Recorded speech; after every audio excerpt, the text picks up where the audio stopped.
प्रेम से बोलिए प्रथम पूज्य गणेश भगवान की जय, उमापति शंकर भगवान की जय, बोलिए लक्ष्मीपति विष्णु भगवान की जय।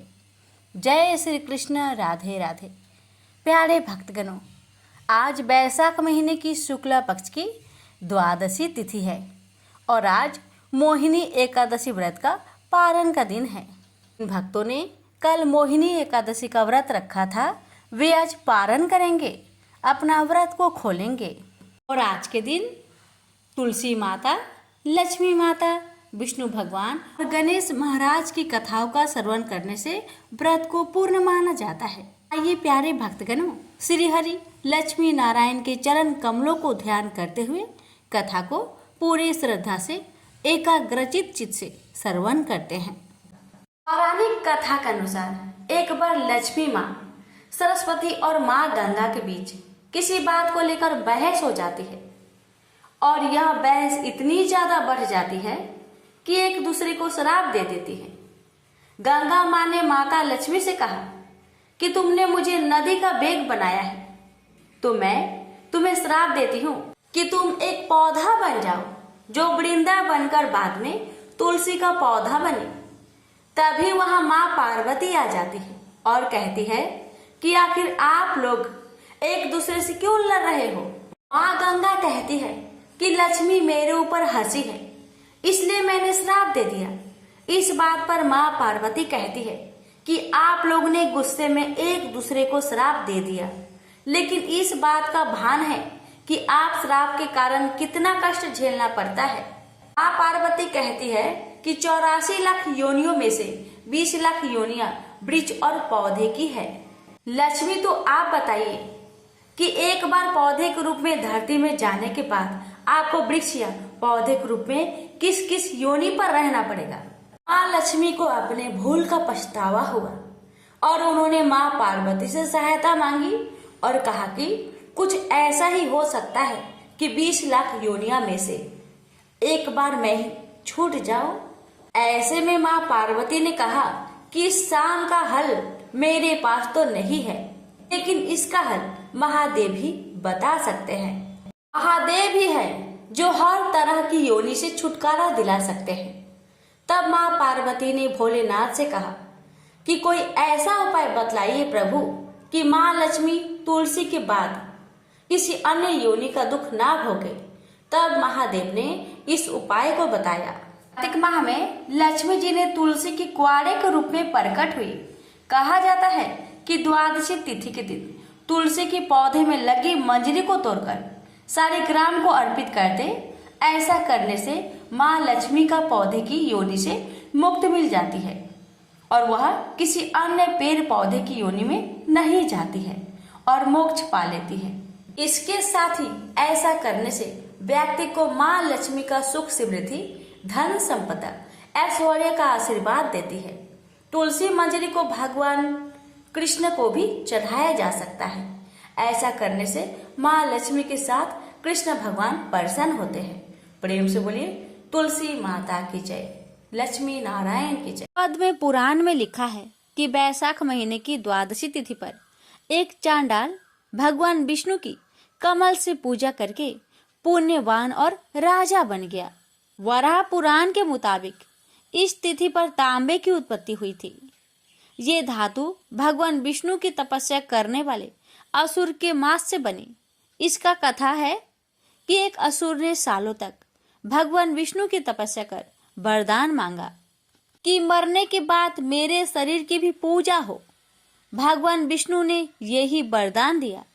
जब देवताओं और असुरों का युद्ध हुआ तो उस राक्षस को भगवान विष्णु ने ही अपने चक्र से मारा। फिर उस राक्षस के मांस से तांबा बना। वो राक्षस भगवान का भक्त था, इसलिए भगवान विष्णु को तांबा प्रिय है। आइए प्यारे भक्तगणों, श्रवण करते हैं अन्न धन के भंडार भरने वाली लक्ष्मी नारायण और तुलसी माता की पावन कथा। इस कथा को श्रद्धा पूर्वक द्वादशी के दिन श्रवण करने से आपका कल्याण अवश्य होगा, सभी कष्टों से मुक्ति मिलेगी। प्रेम से बोलिए लक्ष्मी नारायण की जय, तुलसी मैया की जय। विष्णु भगवान की 3 पत्नियों की कथा। विष्णु भगवान की 3 पत्नियां थी, लक्ष्मी, सरस्वती और गंगा। तीनों बड़ी गुणवती और सौम्य हृदय थी, पर तीनों की अलग अलग प्रकृति थी। तीनों भगवान विष्णु के प्रति मन में अनन्य प्रेम रखती थी। स्वयं विष्णु भगवान भी तीनों को अनन्य प्रेम करते थे। भगवान विष्णु ने अपनी तीनों पत्नियों को समान अधिकार प्रदान कर रखा था।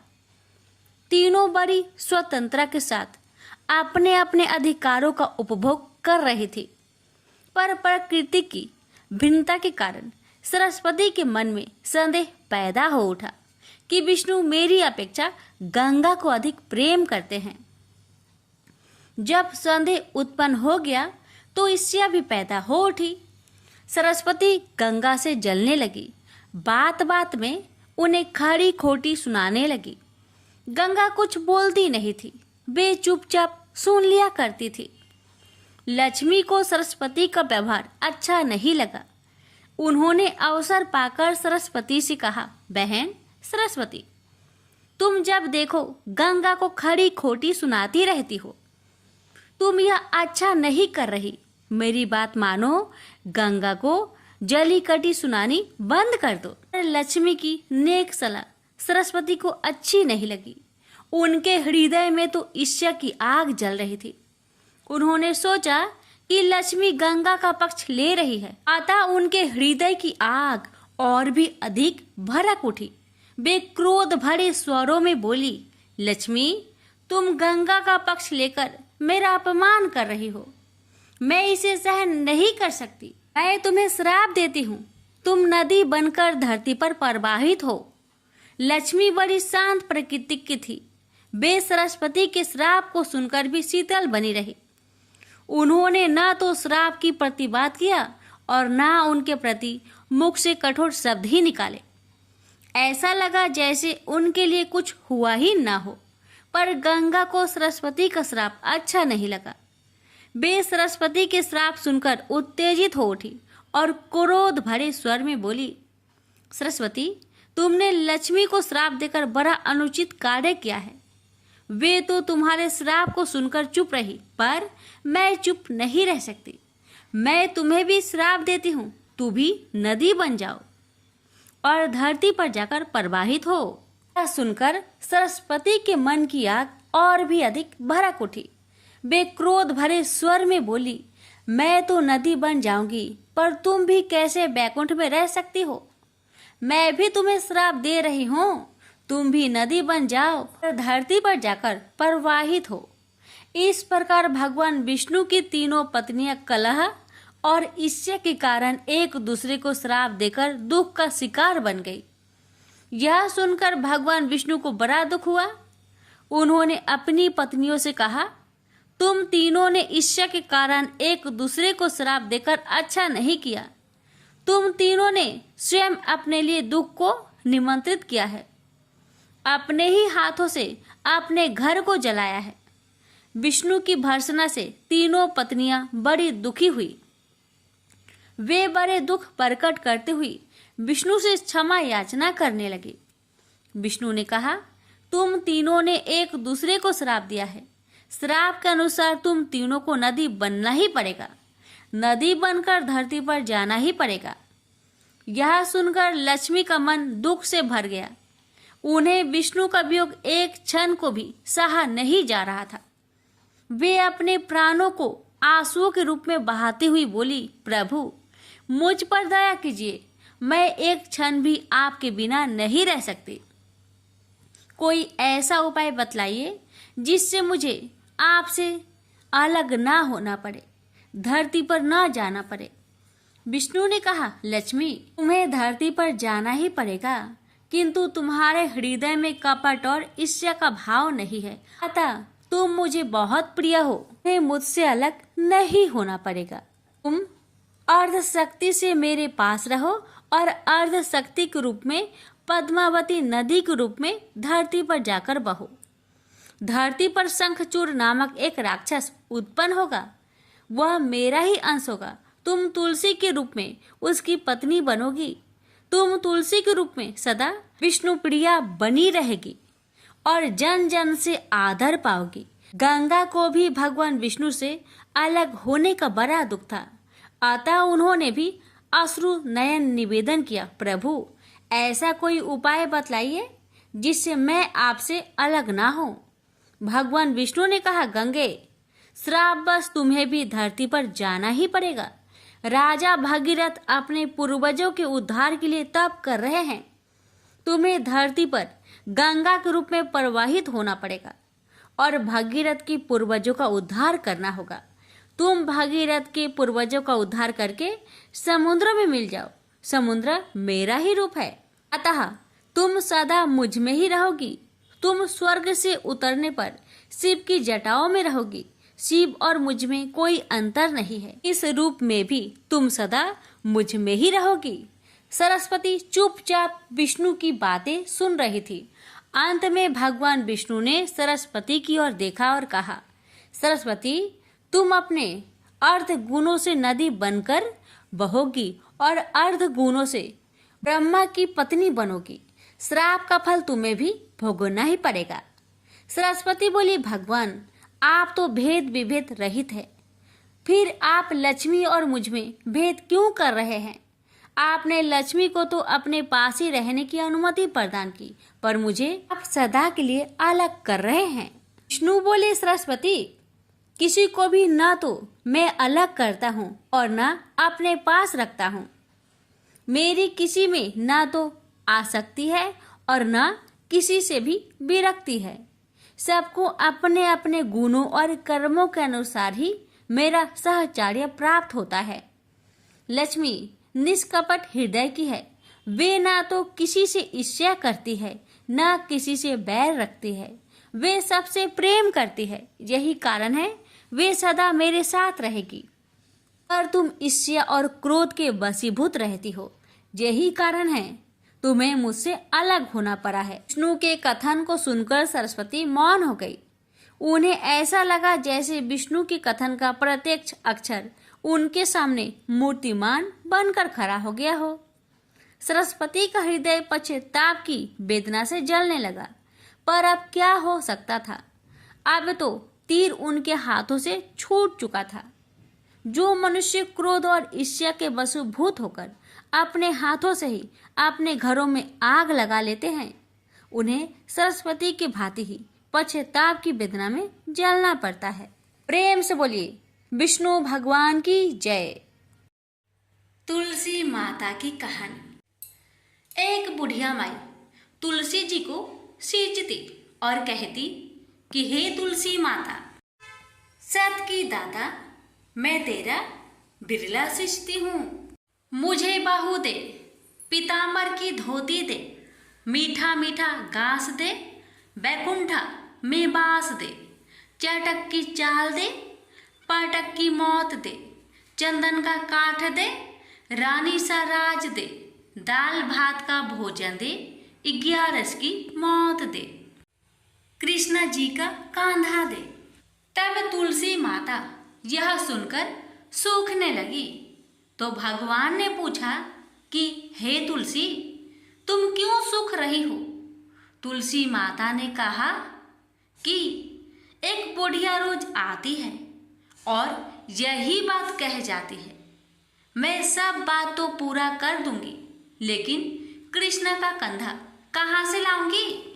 तो भगवान बोले, जब वो मरेगी तो मैं अपने आप ही कंधा देने आऊंगा। तू बुढ़िया माई से कह देना।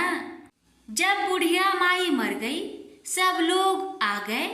जब माई को ले जाने लगे तो वह किसी से न उठी। तब भगवान एक 12 बरस के बालक का रूप धारण करके आए। बालक ने कहा, मैं कान में एक बात कहूँगा तो बुढ़िया माई उठ जाएगी। बालक ने कान में कहा, बुढ़िया माई मन की निकाल ले, पीतांबर की धोती ले, मीठा मीठा ग्रास ले, बैकुंठा में बास ले, चटक की चाल ले, पाटक की मौत ले, कृष्ण जी का कांधा ले। यह सुनकर बुढ़िया माई हल्की हो गई। भगवान ने कंधा दिया और बुढ़िया माई को मुक्ति मिल गई। हे तुलसी माता, जैसे बुढ़िया माई को मुक्ति दी वैसे सबको देना। प्रेम से बोलिए तुलसी महारानी की जय। ब्रह्मा जी के मानस पुत्र धर्म का विवाह दक्ष की कन्या मूर्ति से हुआ था। इन्हीं मूर्ति की कोख से नर और नारायण का जन्म हुआ।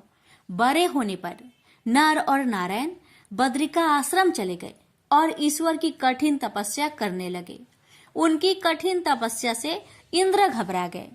वे सोचने लगे, अगर ये नर और नारायण इस तरह कठिन तप करते रहे तो एक दिन इंद्रासन पाने का अधिकारी हो जाएंगे। मुझे इनकी तपस्या भंग करनी चाहिए।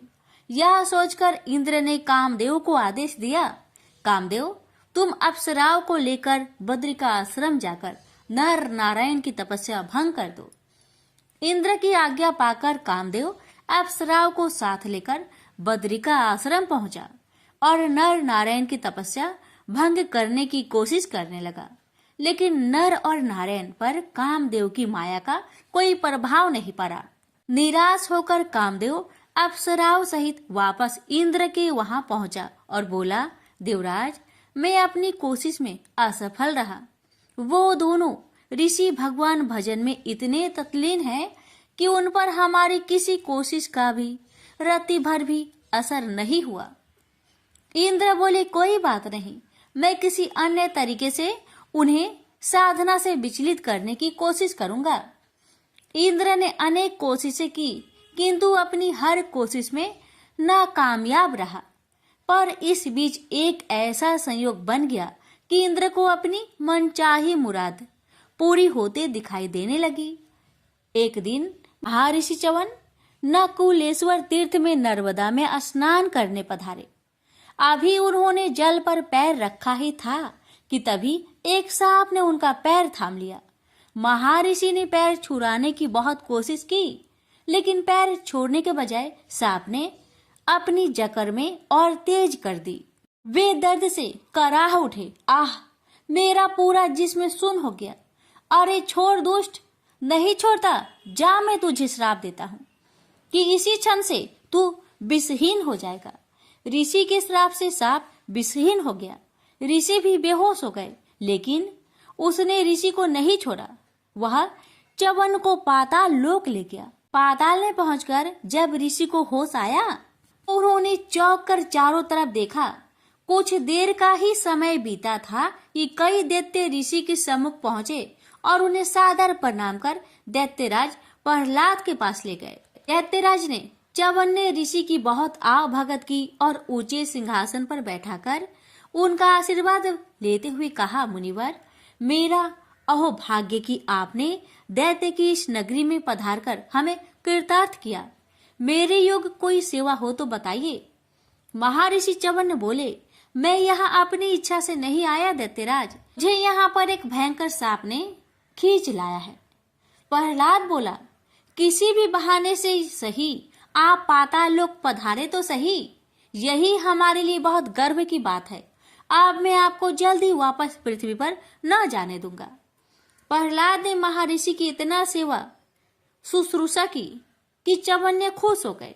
एक दिन जब प्रहलाद च्यवन ऋषि की पैर दबा रहा था तो मुदित स्वर में ऋषि ने कहा, दैत्यराज, मैं तुम्हारी सेवा से बहुत प्रसन्न हूँ।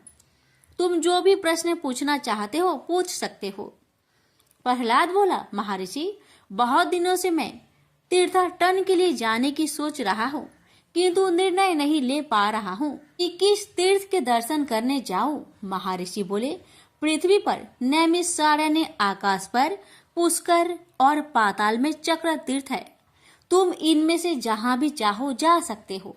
प्रहलाद बोला, चक्र तीर्थ तो मैं हो आया हूँ, पुष्कर फिर कभी जाऊंगा। सबसे पहले मैं पृथ्वी पर नैमिषारण्य जाना चाहता हूँ। महर्षि बोले, यदि ऐसी ही तुम्हारी इच्छा है तो बेशक पहले वो ही हो आओ, मेरा आशीर्वाद तुम्हारे साथ है। प्रहलाद अपने दैत्य साथियों के साथ नैमिषारण्य पहुंचा। एक जगह पहुंचकर एक पेड़ की ओर इशारा करके सेनापति ने कहा, महाराज, जरा उस पेड़ को तो देखिए। उसकी हर शाखा और तने पर तीर ही तीर घुसे हुए हैं। पेड़ के पास पहुंचकर प्रहलाद ने कहा, किसी पक्के धनुषधारी ने इस पर अभ्यास किया लगता है। हर तीर के नीचे एक बिंधा हुआ नाग। यह तो सरासर हमारी बेइज्जती है। नाग हमारे मित्र है, इसलिए जिसने भी इस नागों को इतनी बेदर्दी से मारा है वह हमारा दुश्मन है। तभी पेड़ की झुरमुट से उन्हें दो तपस्वी निकलते दिखाई दिए, जिनके कंधों पर धनुष बाण थे और जिन्होंने गले में सूत की मालाएं पहनी हुई थी। उनके पास जाकर प्रहलाद ने पूछा, तुम दोनों कौन हैं और इस घनघोर जंगल में क्या कर रहे हो?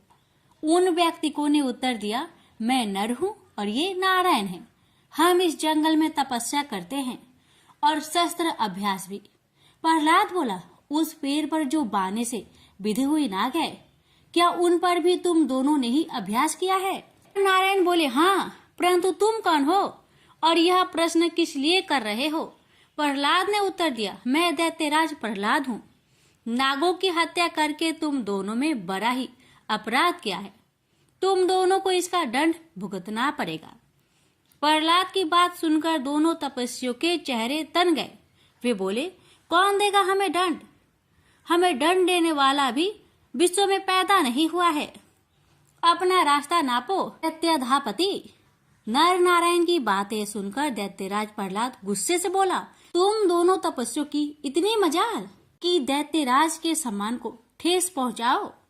ठहरो, मैं तुम्हें अभी दंड देता हूँ।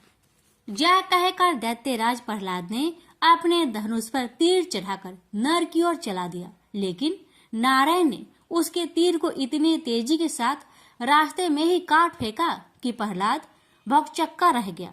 फिर तो दैत्यराज प्रहलाद और नर नारायण के बीच घनघोर युद्ध छिड़ गया। दैत्य सेनापति के संकेत पर एक बड़ी सेना ने नर नारायण को चारों ओर से घेर लिया। नर नारायण अपने तीरों से दैत्यों पर इतनी विकट बाण वर्षा की, दैत्य घबरा गए। दोनों ओर से अग्नि बाण छूटने लगे, पहाड़ टूट टूट कर गिरने लगे, नदियों का जल उछलने लगा, धरती रह रहकर कांप उठी। तभी नर नारायण का एक बाण प्रहलाद को जा लगा और प्रहलाद संज्ञा शून्य हो गया। सेनापति उसे उठाकर युद्ध भूमि से बाहर ले गया और नर नारायण भी अपनी दिनचर्या में लग गए।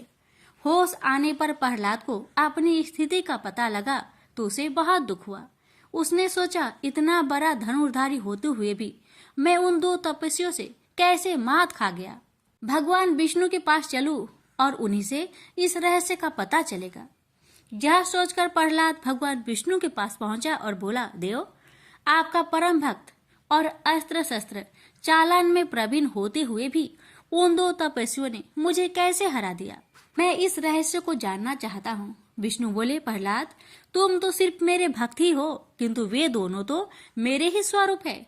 फिर तुम उन दोनों से कैसे जीत सकते थे? प्रहलाद ने विनय पूर्वक कहा, मुझे क्षमा कर दे प्रभु, मुझे इस बात का पता नहीं था कि वे दोनों आप ही के स्वरूप है। परंतु देव, मैंने युद्ध में उन्हें पराजित करने की प्रतिज्ञा की हुई है। अब उस प्रतिज्ञा का क्या होगा? विष्णु बोले, तुम उन्हें एक दूसरे ढंग से भी पराजित कर सकते हो प्रहलाद। वह कैसे देव? प्रहलाद ने प्रश्न किया। विष्णु बोले, उनकी पूजा आराधना करके उन्हें प्रसन्न करो। अगर वे प्रसन्न हो गए तो समझ लो तुम्हारी विजय हो गई। भगवान विष्णु की बात सुनकर प्रहलाद पुनः नैमिषारण्य में पहुंचा और पूरी भक्ति भाव से नर नारायण की आराधना करने लगा। उसकी कठिन साधना से प्रसन्न होकर नर नारायण ने उसे दर्शन दिए। फिर बोले, हम तुम्हारी आराधना से प्रसन्न हुए दैत्यराज, लेकिन तुमने तो हमें पराजित करने की प्रतिज्ञा की थी। अब हमारी आराधना किस लिए कर रहे हो? प्रहलाद बोला, पहले मुझे आपके वास्तविक स्वरूप का पता नहीं था देव, लेकिन जब भगवान विष्णु ने मुझे बताया कि आप दोनों उन्हीं के प्रति स्वरूप है तो मेरी आंखें खुल गई। मुझे क्षमा कर दीजिए। नर नारायण बोले, हमने तुम्हें क्षमा कर दिया और अब पराजित पुरुष के रूप में हम तुम्हें आशीर्वाद देते हैं कि तुम अक्षय, अविनाशी और अजर अमर रहोगे। इस पृथ्वी पर जब तक एक भी विष्णु भक्त मौजूद रहेगा, उसके भक्त के रूप में तुम्हें हमेशा याद करता रहेगा। प्रहलाद को आशीर्वाद देकर नर नारायण अदृश्य हो गए और प्रहलाद वापस पाताल पहुंचा और दूसरे ही दिन हिरण्याक्ष के पुत्र अंधक को दैत्य का राजपाट सौंपकर वन गमन कर गया।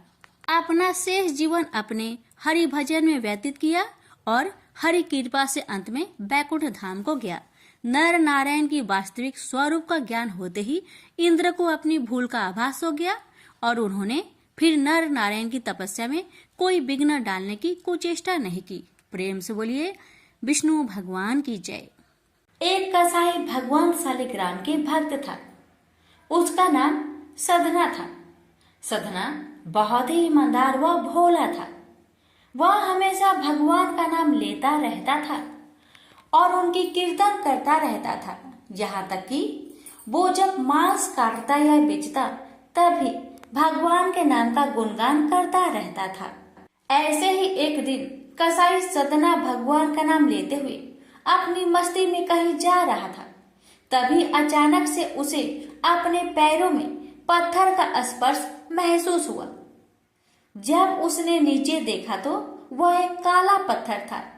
सधना कसाई ने वह पत्थर को यह सोच उठा लिया कि वह उसे अपने दुकान ले जाकर उससे मांस का वजन करेगा।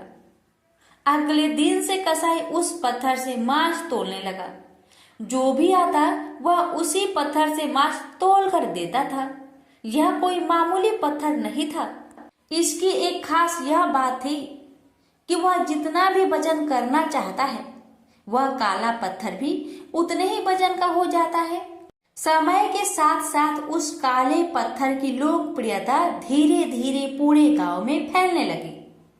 जब भी सधना को मांस तोलना होता है वह पत्थर उतने ही वजन का हो जाता है। अगर सधना को 1 किलो मांस तोलना होता तो वह पत्थर 1 किलो का हो जाता और यदि उसे आधा किलो तोलना होता तो आधा किलो का हो जाता था। इस असाधारण पत्थर को देखने के लिए दूर दूर से लोग आने लगे और सधना के दुकान पर भीड़ बढ़ने लगी। भीड़ बढ़ने की वजह से कसाई सधना की मांस की बिक्री भी बढ़ गई थी। फिर एक दिन धीरे धीरे ये बात एक ज्ञानी ब्राह्मण के पास पहुंची। लेकिन ब्राह्मण ऐसे जगह पर जाना तो नहीं चाहता था जहां पर मांस की बिक्री होती हो। लेकिन उस चमत्कारी और असाधारण पत्थर को देखने की जिज्ञासा ने उसको वहां तक लेकर चली गई।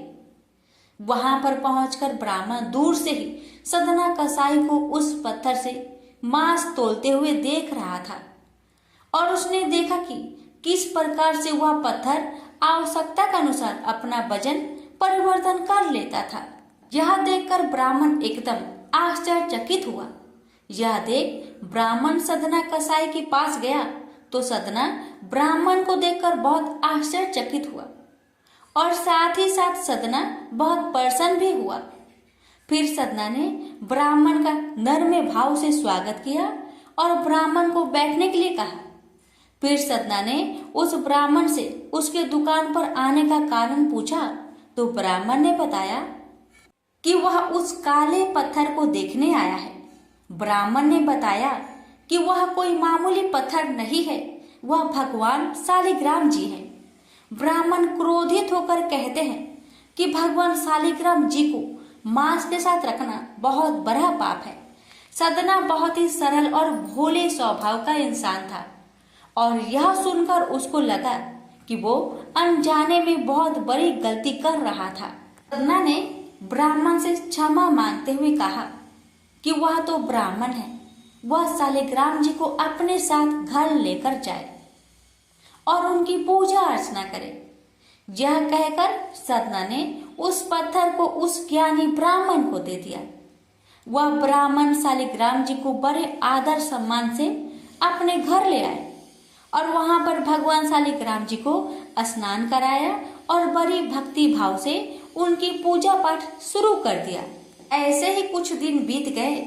एक दिन रात को ब्राह्मण के स्वप्न में भगवान शालिग्राम जी आए और उन्होंने ब्राह्मण से कहा कि वह उसके सेवा भाव से बहुत प्रसन्न हुए हैं, लेकिन तुम मुझे उस कसाई सधना के पास वापस छोड़ आओ। भगवान शालिग्राम कहते हैं कि सधना हमेशा मेरा नाम गुणगान करता रहता है, तो मुझे बहुत अच्छा लगता है और ऐसे भक्त के लिए मैं कहीं भी रहने को तैयार हूँ। आज सधना कसाई की भक्ति भाव से प्रसन्न होकर साक्षात भगवान शालिग्राम ने सदना के संग रहने की इच्छा व्यक्त करी। अगली ही सुबह ब्राह्मण भगवान शालिग्राम जी को अपने साथ लेकर उस कसाई सदना के दुकान पर गया और उन्होंने सदना को पूरी बात बताई और भगवान शालिग्राम जी को सदना को सौंप देता है। यह सुनकर सदना बहुत प्रसन्न होता है और मन ही मन वह वचन लेता है कि वह अब से मांस नहीं बेचेगा और वह अपना अधिक से अधिक समय भगवान के नाम लेने और कीर्तन करने में गुजारेगा। अभी मिलकर बोलिए शालिग्राम भगवान की जय। भगवान गणेश देवी पार्वती और भगवान शिव के पुत्र हैं। एक बार की बात है जब भगवान शिव और देवी पार्वती अपने शयन कक्ष में विश्राम कर रहे थे, उस समय देवी पार्वती ने गणेश जी को आदेश दिया कि वह उनके कक्ष के बाहर पहरा दे और किसी को भी अंदर न आने दे। माँ की आज्ञा गणेश जी के लिए आदेश थी। उन्होंने वैसा ही किया और कक्ष के बाहर पहरा देने लगे। उसी समय अचानक परशुराम वहां आ पहुंचे। परशुराम भगवान शिव से मिलने के लिए बहुत उत्साहित थे। दरअसल उस समय पृथ्वी पर राजा कार्तिवीर्य का अत्याचार बहुत बढ़ गया था और परशुराम ने इसी कारण उसे मार दिया था। यह खबर भगवान शिव को देने के लिए ही वह कैलाश भगवान शिव के निवास स्थान पहुंचे थे। भगवान शिव के कक्ष की ओर परशुराम को तेजी से बढ़ता देख गणेश जी उनके रास्ते में आ गए और उन्हें रोकने को कहा, लेकिन परशुराम भगवान शिव से मिलने के लिए बहुत उत्सुक थे। इसलिए उन्होंने कहा कि मुझे भगवान शिव से मिलना ही है। परशुराम की इस बात को सुनकर गणेश जी बोले, मैं आपको अंदर जाने नहीं दे सकता। माँ ने किसी को भी अंदर न आने का आदेश दिया है। गणेश जी की यह बात सुनकर परशुराम गुस्से से लाल हो गए। उन्होंने कहा, तुम मुझे भगवान शिव से मिलने से नहीं रोक सकते। तुम नहीं जानते मैं कौन हूँ। इस पर गणेश जी ने कहा, आप कोई भी हो उससे मुझे कोई फर्क नहीं पड़ता। मेरे लिए माँ का आदेश सबसे जरूरी है। मैं आपको किसी भी सूरत में अंदर नहीं जाने दे सकता। गणेश जी की इन बातों से परशुराम का गुस्सा 7वें आसमान पर पहुंच गया। वह बोले, अगर तुम मुझे अंदर नहीं जाने दोगे तो मैं तुम्हें हटाकर जबरन अंदर जाऊंगा। इतना कहकर परशुराम आगे बढ़ते हैं, लेकिन गणेश जी परशुराम को अंदर जाने से रोकने के लिए धक्का दे देते हैं और परशुराम दूर जाकर गिरते हैं। खुद का अपमान होता देख परशुराम जी गणेश जी को सबक सिखाने के लिए कई अस्त्र शस्त्र का इस्तेमाल करते हैं, लेकिन उनका गणेश जी पर कोई असर नहीं होता। अंत में परशुराम जी शिव जी द्वारा दिया गया परशु गणेश जी को मारने के लिए प्रयोग करते हैं। वह परशु भगवान शिव का था, इसलिए गणेश जी उसे पहचान जाते हैं और उसका सम्मान करते हुए उसका बार अपने एक दांत पर ले लेते हैं। परशु की चोट के कारण गणेश जी के दांत टूटकर जमीन पर गिर जाता है और गणेश जी दर्द से कहराने लगते हैं। गणेश जी की दर्द भारी आवाज सुनकर माता पार्वती और पिता भगवान शिव अपने कक्ष के बाहर आ जाते हैं और गणेश जी की यह हालत देखकर परशुराम पर क्रोधित हो जाते हैं। भगवान शिव और माता पार्वती को गुस्से में देख परशुराम को अपनी भूल का एहसास होता है और वह अपने किए पर क्षमा मांगते हैं। परशुराम की क्षमा पर माता पार्वती कहती है कि एक ऋषि होते हुए भी आपका क्रोध पर नियंत्रण नहीं है। क्षमा मांगने से क्या, अब मेरे पुत्र गणेश का दांत वापस आ जाएगा। परशुराम कहते हैं कि जो भी हुआ वह मेरी बड़ी भूल थी, लेकिन इस घटना के कारण अब गणेश का आधा दांत व्यर्थ नहीं जाएगा।